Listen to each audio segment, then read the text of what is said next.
Hi, this is Shay with Trucks to Sales, here today looking at this 2011 Kenworth T800 with the 20-foot max lane dump body from Hall Lane Manufacturing. It's become a real popular setup here because you get the extra bridge formula. So this particular truck in California, you're looking at 61,500 GVW with this wheelbase here, or axle spread I should say, which is center of front axle to center of rearmost axle. And this particular body that we put on is actually for concrete chunks.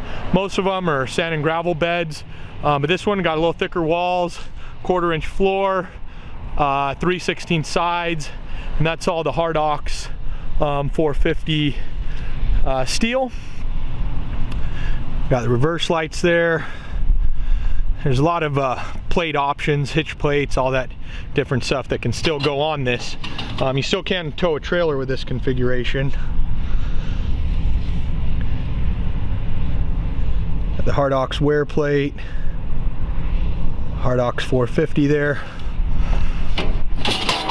with the trench gate and the little safety lock. So safety locks are a good idea if you got people standing here at the back of the truck operating the trench gate. This is a Hendrickson non-steerable lift axle. So a lot of these are non-steerable, so when you're backing up and stuff, you don't have to worry about it. And also paving machines pushing the truck, stuff like that, just a little less complicated with the non-steerable axle. This one we got the aluminum toolbox on the side here, which is a nice feature.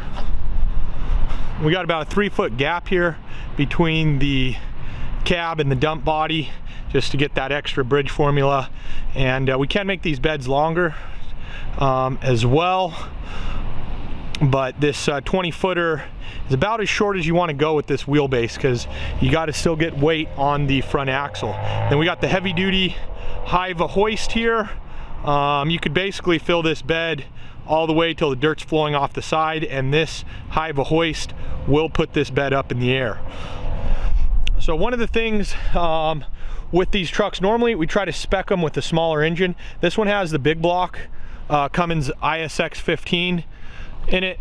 So you can go with some of the smaller engines. The 12-liter save about 800 pounds. Go with the 9-liter, save another 800 pounds for a total of 1,600 pounds. So it's one of the things that you got to think about when specking one of these trucks for hauling the max weight, you know, on a 4-axle tractor. And in other states we can add, you know, 3 lift axles right there in front, so for a total of a 7-axle truck. Take a look inside here real quick. Got our controls, PTO on the dash, standard mechanical controls. That's actually for the bed vibrator right there. It's also equipped with that. It's a nice option. This is Shay with Trucks to Sales. Thank you for viewing. Please visit our website at Trucks to Sales for more information. Thank you.